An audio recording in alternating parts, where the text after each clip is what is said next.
Orang-orang Cina, menurut Antonio Galvao, dianggap sebagai orang pertama yang mengadakan perdagangan di Maluku. Hal itu terlihat dari mata uang mereka. Assalamualaikum warahmatullahi wabarakatuh. Salam sejahtera untuk kita semua. Kesempatan kali ini catatan KJP akan membahas sedikit tentang jejak mata uang Cina di Maluku. Namun sebelum lanjut, seperti biasa klik subscribe dulu ya. Buat saudara dorang yang belum subscribe, agar katong bisa terus saling berbagi informasi menarik tentang Maluku.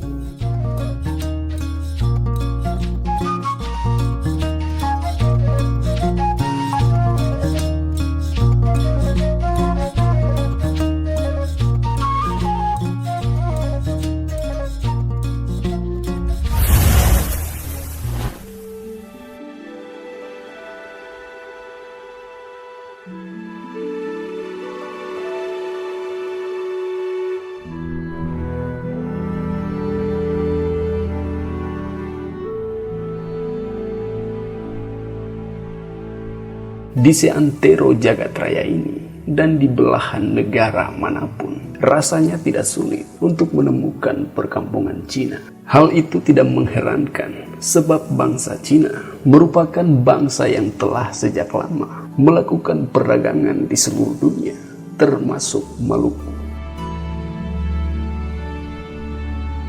Maluku sendiri telah termasuk dalam jaringan perdagangan di Nusantara sejak masa prasejarah dan masa emporium.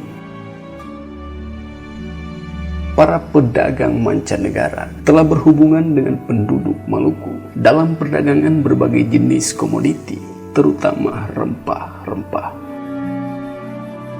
Sebelum masa emporium, alat tukar yang digunakan adalah berbagai kulit siput dan kerang yang dapat dijadikan sebagai perhiasan wanita.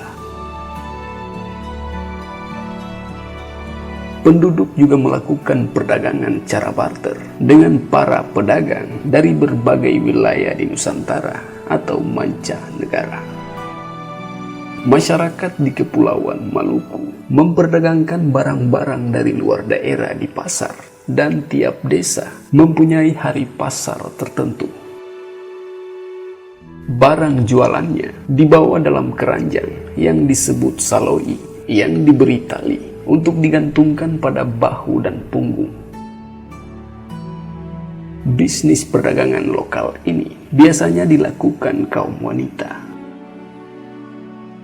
Merekalah yang menjual atau membeli dan mengadakan tawar-menawar.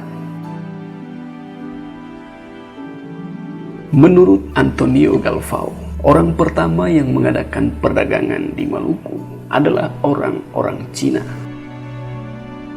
Orang Cina berdagang ke Maluku melalui rute jalur pelayaran utara, yakni melalui Kalimantan.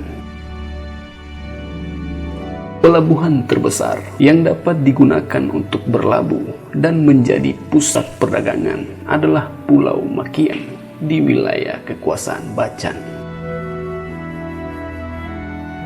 Di pelabuhan Makian inilah orang-orang Cina membeli cengkeh untuk pertama kalinya dalam jumlah yang besar.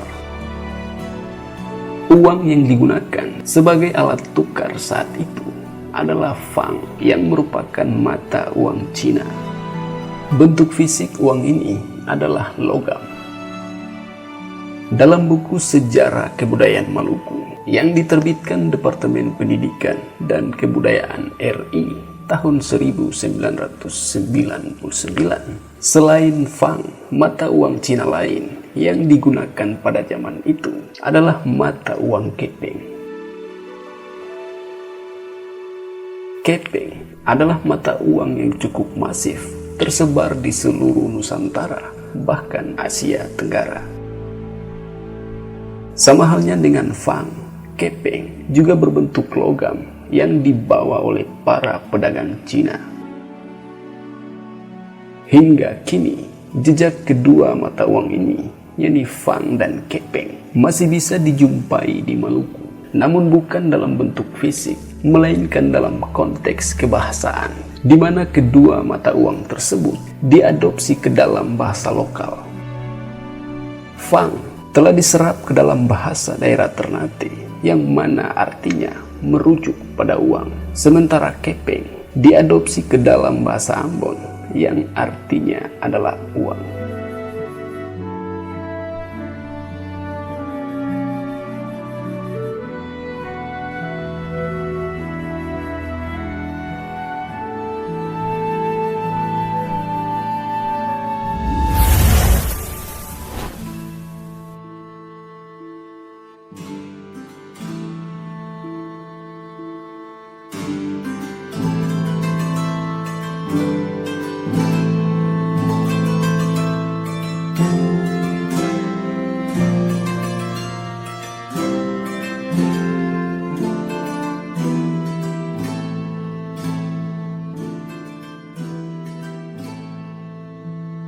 Itulah sedikit pembahasan atau informasi tentang jejak mata uang Cina di Maluku. Lebih dan kurangnya mohon maaf ya. Dan semoga tayangan ini bisa bermanfaat. Akhir kata, wassalamualaikum warahmatullahi wabarakatuh. Salam damai.